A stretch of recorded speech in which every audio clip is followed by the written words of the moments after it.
During a routine inspection, I found my name engraved on a murderer's cell, a full name, with a surname and everything. At that moment, my body froze. It wasn't exactly fear, at least not the kind you can identify. It was a deeper, older feeling, as if something inside me recognized a danger that my mind hadn't yet comprehended. My palms began to sweat. I could feel the flashlight trembling in my fingers, even though I didn't realize I was shaking too. The hallway was empty, as usual, but the silence here felt heavier, a strange, dense, almost watchful silence. I approached slowly. The letters were sunken into the wall, poorly made, scratched as if they had been dug in with one's own fingernails. It wasn't a coincidence. It couldn't be. It was my name, letter by letter, and dated to the previous month. It didn't make sense. No one had been in that wing for years, no inmates, no staff, and yet someone, or something, knew who I was, and left it up to me. Since then, I have not been able to sleep peacefully. I return to that cell every night, even with my eyes closed, and when I wake up, my chest still carries the same weight I felt in that hallway, the certainty that I was seen by something I shouldn't have encountered. And the worst thing is, I don't know if I left there as the same man I entered. Everything I experienced after that, every detail, is still engraved in my memory. And even though it hurts, I need to tell you, because it all started long before I realized it, long before that name scratched on the wall. Going back in time now is not a choice. It is a curse that I carry every time I close my eyes. My name is Rafael Mura. I worked for 13 years as a prison guard at the Riacho Seco State Penitentiary. 13 years, and even now, after all this, it's still hard to say whether that was too much or too little time. The truth is that no one goes into this kind of work expecting to sleep peacefully, but there is a fine line between what we can endure and what leaves its mark on our souls, and I crossed that line without realizing it. Not out of heroism, not out of bravery, just because I kept going to work, while something inside me was becoming increasingly silent. The Riacho Seco prison is not like the ones you see on TV. It doesn't have imposing walls or flashing lights on watchtowers. It's in the middle of the backlands, isolated as if someone had decided to sweep the world's dirt to a forgotten corner of the map. It's an old structure, cracked cement, bars that creak in the wind. It's the kind of place that looks like it was built in ruins, and the feeling you get from your first day there is that time is moving slower, or maybe it doesn't move at all. It stays trapped in the walls like the red dust that never leaves your boots. I joined when I was 29. Fresh out of a divorce, with few options in the city, I was recommended by an acquaintance in the police force who had ties to the unit's director. It was never a dream, never a calling, but it paid the bills, and in the beginning that was all that mattered. I thought I could keep my emotional distance from things. That with the uniform I would also be wearing armor. But there is no armor against what you see when your eyes are not filming, only absorbing. The north wing of the penitentiary, where it all began, was decommissioned in 2009, officially because of a fire caused by a short circuit in cell 23. Unofficially, well, no one liked to talk about it. The wing became a kind of ghost town within the prison. The new inmates didn't even know it existed. The old inmates pretended not to remember, and anyone who dared to ask would only receive a blank stare, the kind of silence that weighs more than any answer. I only went in there because I was assigned to oversee a structural inspection. The idea was to reactivate some old blocks due to overcrowding, nothing too elaborate, replacing doors, checking plumbing, checking wiring, the kind of thing that usually doesn't scare you, at least it shouldn't. But that wing had a smell, a specific smell, one that didn't exist anywhere else in the unit.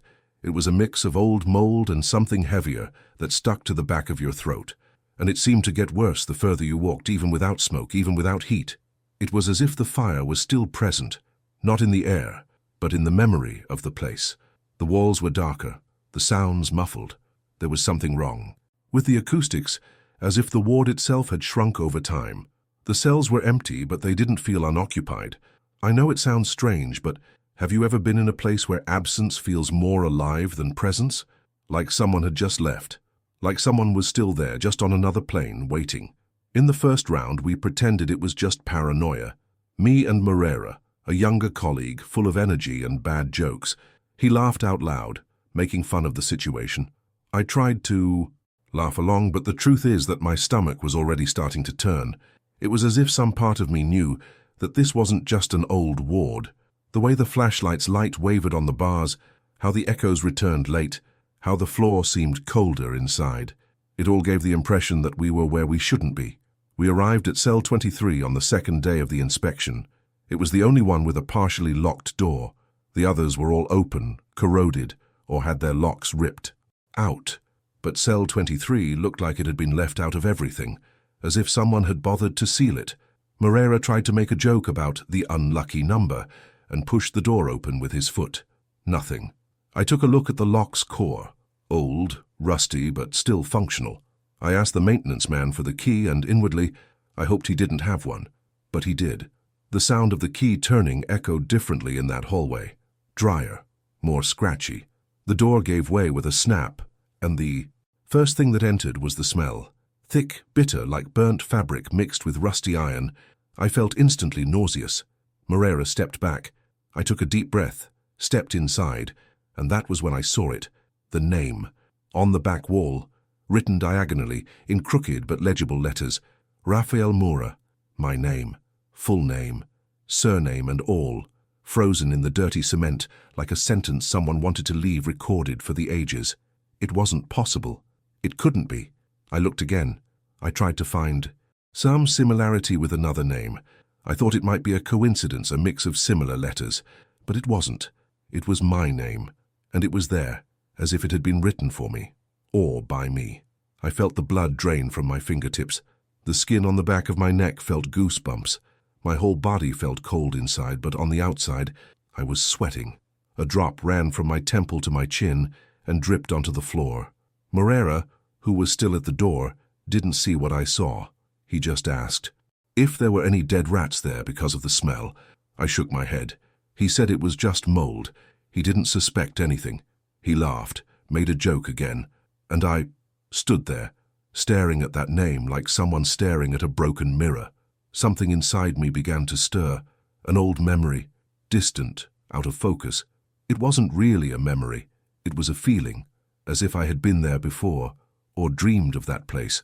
I saw myself as a young man, listening to my father talk about prison, about the codes between inmates, about the things he said that didn't register in the reports. My father had been an officer before me, but he had never told me much. He would only say that there is a place where even silence lies. And now I understood what he meant. The name on the wall stared back at me. It wasn't just a mark. It was a summons. And for the first time in years, I felt real fear. Fear that comes not from direct threat, but from the suspicion that something is terribly wrong. That night when I got home, I couldn't sleep. Every time I closed my eyes, the image of the wall came back, and along with it, a question hammering inside my chest. How the hell did my name get there?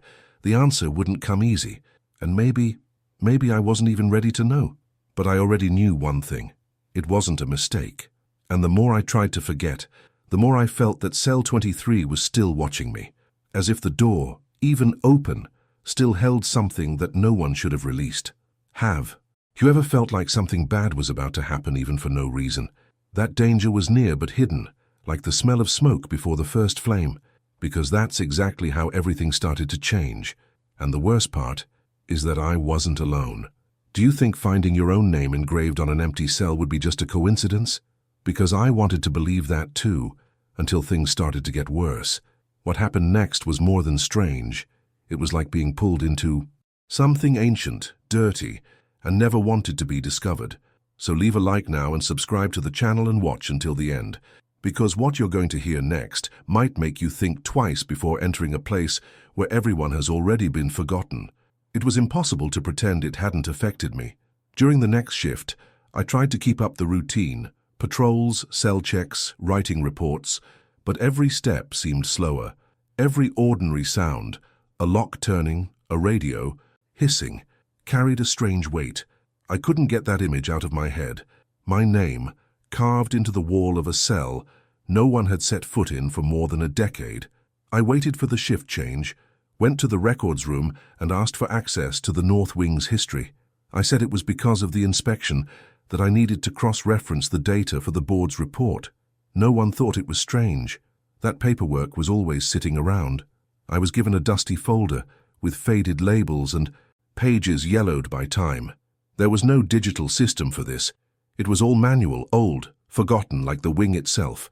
I sat alone in the break room, closed the door, and began to leaf through the files. Most of the records were bureaucratic. Dates of arrival and departure, case files, disciplinary reports. Some names were handwritten in the margins, usually in red pen. Problematic, suicidal potential, aggressive, admit urgently. I read them all with the cool gaze of someone who has seen too much. But suddenly one name stopped me. Antonio Mendez, file 58208, admitted in 2006, sentenced to 36 years for double homicide, psychiatric history. Reports indicated schizophrenia with paranoid and dissociative episodes. What caught my attention the most, however, was the last note at the bottom of the file, written in the same red pen as the other observations. Only this time it wasn't a technical term. It was a short, blunt, somewhat crooked sentence. He said that a Moora would come to take his place. I stood still.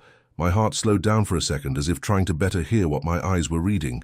I went back and reread the sentence about 3 times, as if the spelling would change. But it didn't. That was it. Of course, it couldn't have been written for me. Moora is not a rare surname. But that affected me in a way that no protocol could explain. I continued reading the file. Mendez was kept in isolation in cell 23 after a violent outburst, where he tried to strangle another inmate with his own bedsheet. There was no death in this attempt, but the report said, ritualistic behavior, silent attitude and fixed eyes for hours, repetitive oral manifestations, he will return, Moora knows. The last official entry about him was dated July 2008. He was found dead in his cell, apparently by hanging. No sign of a struggle. The coroner wrote, self-extermination by mechanical asphyxiation. There are signs of prolonged planning. Note, symbols scratched on the wall, an incomplete sentence. Incomplete sentence, I wanted to know which one, but there was no image, no transcription. The photographic report was not attached. I tried to ask for it in the Central Archive, but they said that the documentation from that time was lost in a management transition process. Of course they did. That made me angry, a feeling that they were hiding something from me, or worse, that they didn't even know what they were hiding. From then on, I started to act on my own. I started to cross-reference the data of all the prisoners who had passed through cell 23. Most of the records were trivial, people who had served their sentences and been transferred, or who had died of natural causes. But Mendez was the last. After him there was no occupation, no records. The cell was sealed, and what's more, since 2009, no employee had been assigned to go near there. Not for patrols, not for cleaning, nothing. The wing was forcibly forgotten, and now after all these years I was there, facing the trail he left with my name on it. Why would Mendez write that? Where did he get this Moora from? Had he met my father? Had he heard of him? Had something happened between the two of them in there? The truth is that my father never talked about the time he worked in the prison system. He always said it was only for a few years that he left because of the toxic environment. But he never gave details. He never told stories. And I, stupid, never asked. I always thought it was just another fatherly silence, the kind of thing we take for granted. Only now all of this came back like a punch in the stomach, because maybe my name on that wall wasn't just a warning. Maybe it was a message, or an inherited debt. I became obsessed. I began to work in silence, writing down everything I could, reading old reports in the early hours of the morning, waiting for the others to leave. And the more I read, the more I felt that something didn't add up. The dates, the ducks, the records that were gone, as if part of the story had been ripped from the paper, as if only the pieces remained for whoever wanted, or dared, to put it back together. And the more I searched, the more I felt that I was not alone. One morning I went back to the cell alone to see the name again. I took a brighter flashlight, took a picture, measured the depth of the marks. But before I left, I swear on everything I heard, a sound. Light, almost imperceptible, like nails scratching cement. 3 times. Then, nothing. When I pointed the flashlight, there was nothing there. Just dust, and the feeling that someone was still waiting for me in that cell. The truth is that I no longer knew what was delirium and what was instinct. I only knew that I couldn't stop, because at that point stopping meant admitting that something inside had chosen me and that the name on the wall wasn't engraved for nothing. But could it be that this search for answers wasn't taking me exactly to the place where it all began? Do you think it's worth it to keep digging, even though you might not like what you find? The file in cell 23 gave me far less than I needed and far more than I wanted to carry. I spent the next few days feeling like someone had opened a window inside my head, a window that only led inward to a place I no longer wanted to look, but I couldn't stop. Every time I thought about letting it go, the image of my name etched into the wall would come back like an echo burning inside me. The problem wasn't just the mystery, it was what it did to me. That's when I decided to look for someone who had been there at the time, someone who could tell me what wasn't on the papers, because I had already understood that what really mattered was never recorded. After a few discreet calls, and some poorly told excuses, I got the number of Claudio Ribeiro, former director of the penitentiary until 2010. Retired for over a decade, he lived alone on a farm 30 kilometers from the city. I didn't think he would answer, but he did, and when he heard my name, the silence on the other end of the line lasted longer than it should have. It wasn't polite, it was harsh. I asked if we could talk in person, saying it was about an internal investigation involving old documents. He took a deep breath, took a moment to answer, and then simply said, "Come tomorrow, but come alone." The next day I got in the car before dawn. The road was dry and bumpy, the kind that never seemed to lead anywhere. The house was simple, with a low wall and a crooked iron gate. He was waiting for me, sitting on an aluminum chair with a thermos beside him. He looked older than his years. He didn't get up when I got out of the car. He just nodded toward a chair next to him. I sat down without saying anything. The sun was still weak, but the heat was already clinging to the back of my neck. "You went after cell 23, right?" he asked bluntly. The way he said it gave me goosebumps. It wasn't a normal question, it was almost a confirmation. I nodded, not knowing how to respond. He didn't wait. He stared at the ground for a while, as if searching for words beneath the earth. Then he continued. Mendes was a different case, not only because of what he did, but because of what he said. He would spend hours in silence, days sometimes, and out of nowhere, he would start mentioning names, always names, of new agents, people who had just joined, people he had never seen. I was speechless. My blood ran cold in my veins. I asked him how this was possible. He gave me a tired half smile, but without any humor. Nobody knows. Some thought it was a bluff, that he was listening and using it to scare people. But there were cases where no one had mentioned the names he wrote down yet. Not in the cafeteria, not on patrol. People who had never even been near his cell. But the name was there. His voice grew lower, hoarser, as if each word weighed more than it could carry. He said the names came from the back of the wall, that he heard them at night while he slept, that he needed to write them down, that it was to warn them. Warn what? I asked. He looked at me for the first time since I arrived. His eyes had no shine. They were dull, like ancient stone. That the cycle is not over. I remained silent. I didn't know what to say. I was there, listening to a man who clearly knew more than he should, but who spoke as if he had given up on understanding, as if he had lived with something for too long and just wanted to leave it buried. You know that Mendes died in there, right? He continued. But what no one says is that the night before, he asked for a piece of paper. He said he needed to leave a last name. No one took it. The next day he was dead. I swallowed hard. And did anyone see that name? Did anyone read it? He shook his head. No. But after the body was removed, the nurse who cleaned the cell said there was something written in blood on the back wall. An incomplete sentence. That's what they put in the report. But it wasn't a sentence. The pause he took wasn't dramatic. It was pure exhaustion. It was a name. My mouth went dry. My throat felt tight. I asked him if he remembered what the name was. He looked at me again, and this time with regret. At the time, it didn't make sense. No one understood. But when you called me yesterday, I knew. It was yours. The ground seemed to move. Away from my feet. I remained seated, but inside me everything collapsed. It was as if for a second time had turned inside out.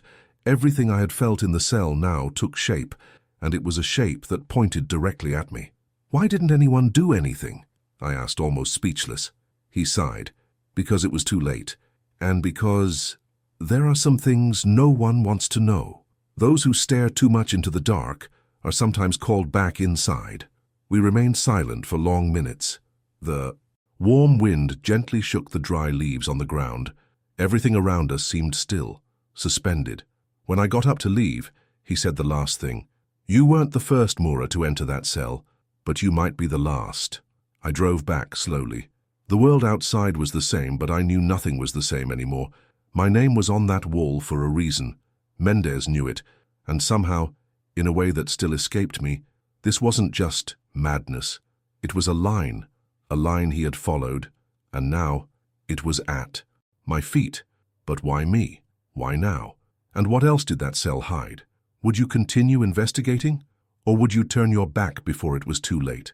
Coming home that day was like entering a place I no longer recognized.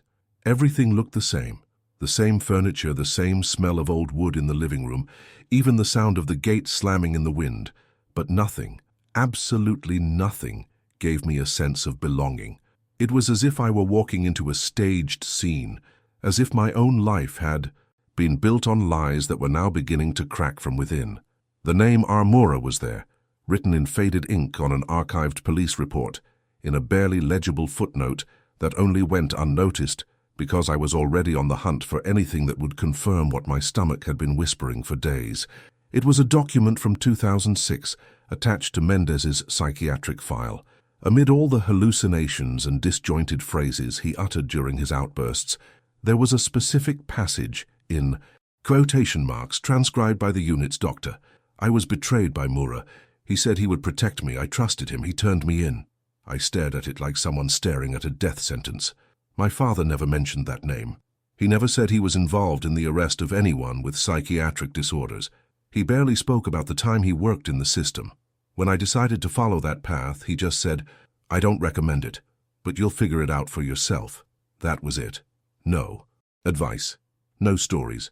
Just that cold warning that at the time I thought was exaggerated. Now it echoed bitterly inside me.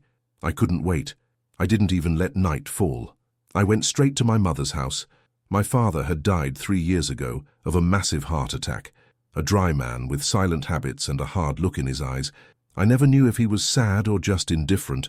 I grew up trying to please him, looking for some sign of pride in his eyes. But he was one of those men who confuse affection with weakness. Today I think maybe it was fear. Fear that I would discover what he left behind. My mother greeted me with a strange look, perhaps because of my condition. Sweaty, sunken eyes, tense face. She said I looked sick.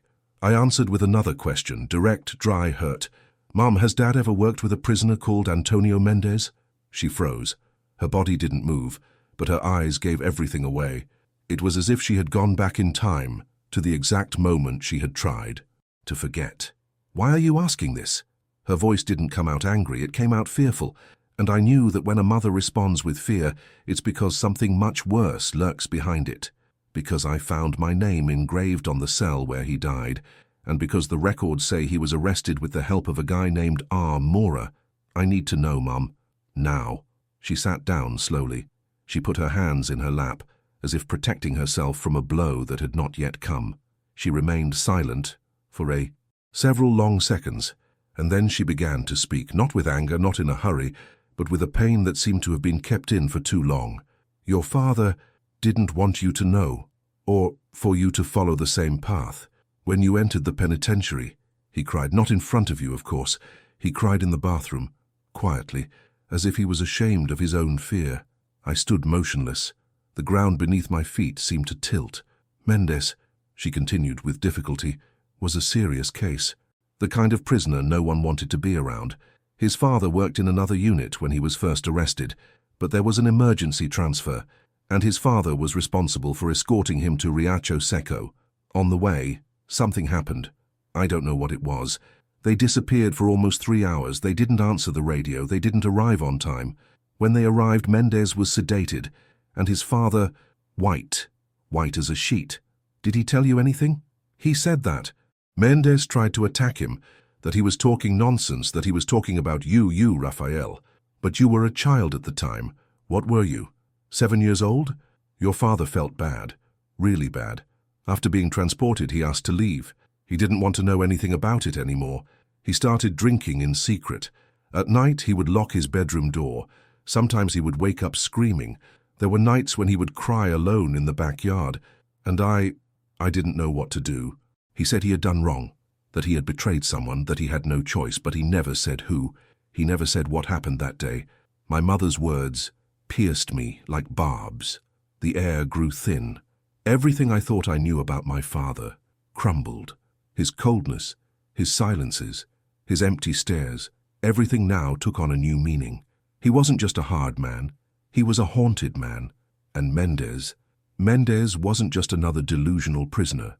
He knew something my father had tried to bury, and now somehow it had come back.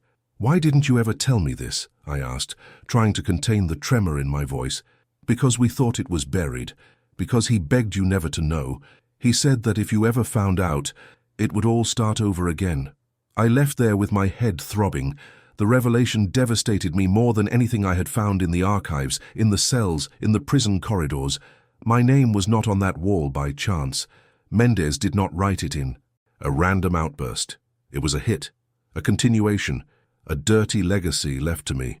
And Cell 23, it wasn't just a place where someone died. It was an altar, a tombstone, a meeting point between what my father tried to hide and what he was now demanding from me. The question that was hammering at me was inevitable. What exactly happened between my father and Mendez on that day, lost in the records? And perhaps most importantly, do I really want to know? It took me days to digest it all. The name on the wall, the old report card, my mother's gaze, broken as if every word she said took her away from a place she had spent years trying to forget, my father's silence, which now seemed full of more screams than I could bear, and above all, Mendez's face, which I had never seen, but which now seemed to follow me in every mirror, in every shadow, as if he had been behind me all along, watching me from a blind spot in my own history. I returned to Cell 23 once more, alone. It was a night shift, and I used the excuse of reviewing the report on the deactivated wing. The gate creaked like it had every other time, but the sound this time was different, more hollow, as if it knew I was returning not as a curious person, but as someone who finally understood what I was looking for. I entered with the flashlight off. I let my eyes adjust to the dim light, as if I were asking permission from the space. The smell was the same, the accumulated dust, the burn marks on the ceiling, and the inscription was still there, unchanged, firm, like a signature in stone. I knelt before the wall. I ran my fingers over the letters of my name, one by one. The texture was rough, uneven. Each letter seemed carved with anger, not desperation, with intent. Mendez hadn't written this in a fit of rage. It wasn't a hallucination, the delusion of an isolated schizophrenic. It was a choice, and in that moment, something inside me aligned. It wasn't a warning, it wasn't a curse, it was a message, the last. Message from a man destroyed, not by madness but by a reckoning that never happened. I wasn't the target, I was the heir, the continuation of a cycle that had begun long before me and that, by irony or fate, had fallen upon me like a silent inheritance. Mendez was betrayed. That was his truth. And the only way he found to leave this mark was by writing the name of the person who represented the betrayal, my father. But my father was already dead. I could no longer confront him, nor could I understand whether his guilt was real, or if it was just another reflection of those truths that only make sense inside the minds of those who lived it. I had no way of confirming whether he had really promised to protect Mendez and then turned him in. I didn't know if it had been an agreement, blackmail, or simply a desperate choice at a critical moment. I only knew that somehow Mendez felt betrayed, and he lived, went mad, and died with that pain brewing inside him. I began to understand that Cell 23 was not the end of the story. It was the place where it was concentrated, where everything that was unsaid was trapped.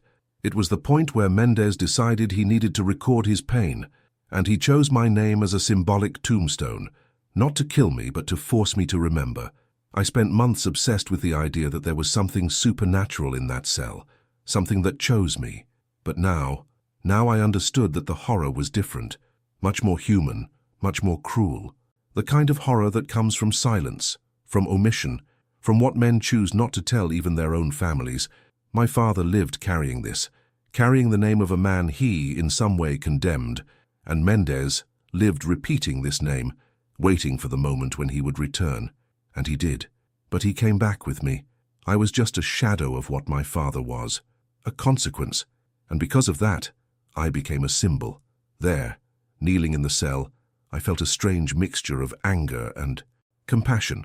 Anger at my father for never having said anything, anger at having let me inherit a burden that wasn't mine, but also compassion for Mendez, because in the end, he was just a broken man, alone, repeating the pieces of what was left of himself until he couldn't take it anymore. I stood up slowly. I stood there for a while, staring at that wall as if saying goodbye to something I should never have known. And when I left, I didn't take anything with me. I didn't take any photos. I didn't get any documents. I didn't write anything down. I just took what was left inside. The next shift, I asked the warden to seal the cell again. He said it was unsafe, that it presented a structural risk. He didn't ask any questions. He didn't want to know. No one ever wants to know. Cell 23 was back to what it had always been, a forgotten place. But now, at least for me, it had come to an end.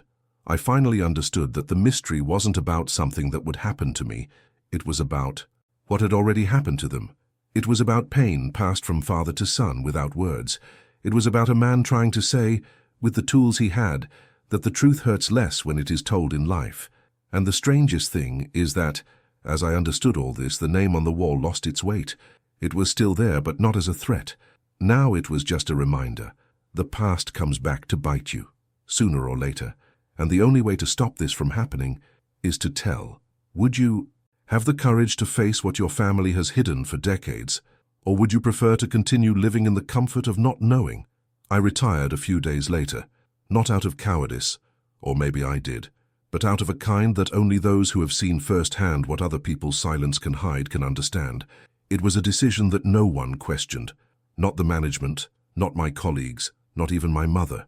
There was something in my eyes, I think, something that people recognize without knowing how to name it, the kind of look that comes after the truth rolls over you like a steamroller, and all that's left is the dust of what you thought it was. Before leaving, I submitted one last written request, that the north wing of the penitentiary be sealed again, without warning, without inspection, without any new attempt at reuse. I wrote calmly, compromised structure, potential risks. But it was another structure I wanted to seal, a deeper one that goes through concrete walls, but begins in the cracks of the conscience of those who have lived for a long time, pretending that everything can be explained with protocol. Cell 23 was locked forever.